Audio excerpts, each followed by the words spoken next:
तो देखिए अभी रेगुलर स्क्रीन पर रिकॉलेशन नोट्स करके आ गया है हमारा। बेसिकली हम क्या कर रहे हैं, रिकॉलेशन पार्ट कवर कर रहे हैं अभी। तो अब फटाफट अभी रिकॉल कर लेते हैं। तो सबसे पहली चीज़ देखो, आपको अभी स्क्रीन पे सारे डायग्राम्स दिख रहे होंगे जिसके थ्रू अभी हम गए, राइट।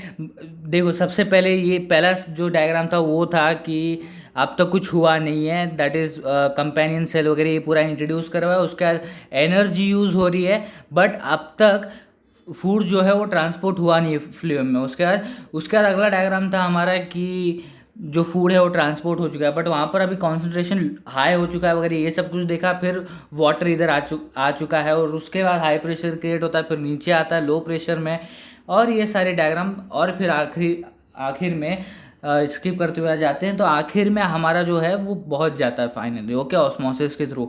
तो ये सारे डायग्राम थे जो अभी हमारे स्क्रीन पे डिस्प्ले हो रहे हैं। तो देखिए ये सारे डायग्राम के थ्रू हमने ये पूरा एक्सप्लेनेशन पार्ट कवर किया।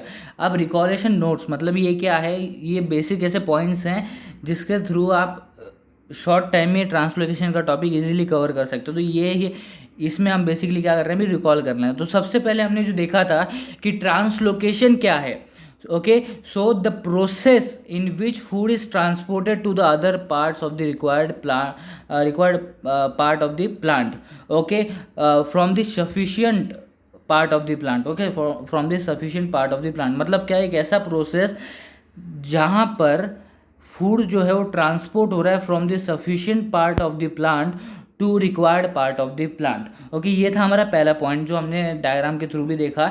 ओके, सो यहाँ पर क्या है, ये बेसिक आइडिया दे देता है हमको ट्रांसलोकेशन के पूरे प्रोसेस का, कि बेसिकली इसमें हो क्या रहा है कि जो source cell that is sufficient part से रिक्वायर्ड पार्ट तक जा रहा है। उसके बाद प्रोसेस की तरफ बढ़े हम, ओके, प्रोसेस की तरफ बढ़े।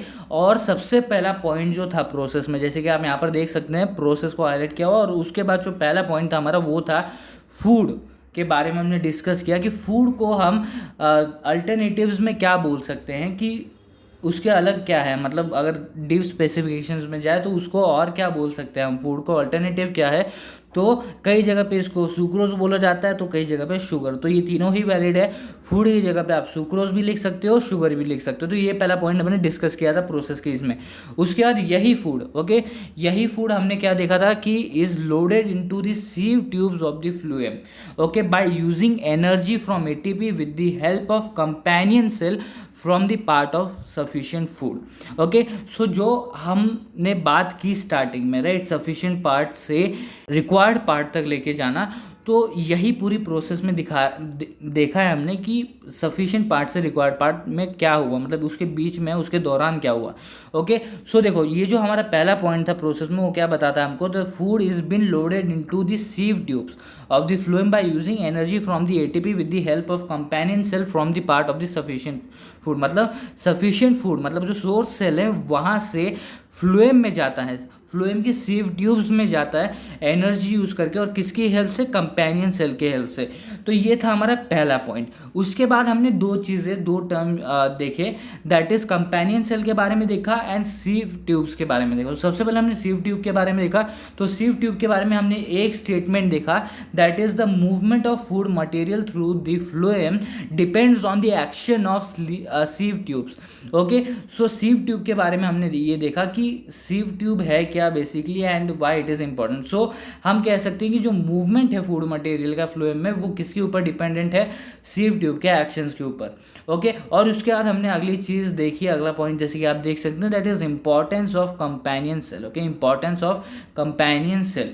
तो ये दो चीज़ों के लिए इंपॉर्टेंट है, that is it helps in the maintenance, और you can say it helps in maintaining the viability का मतलब क्या है, ability to work successfully. And second, it helps in long distance translocation.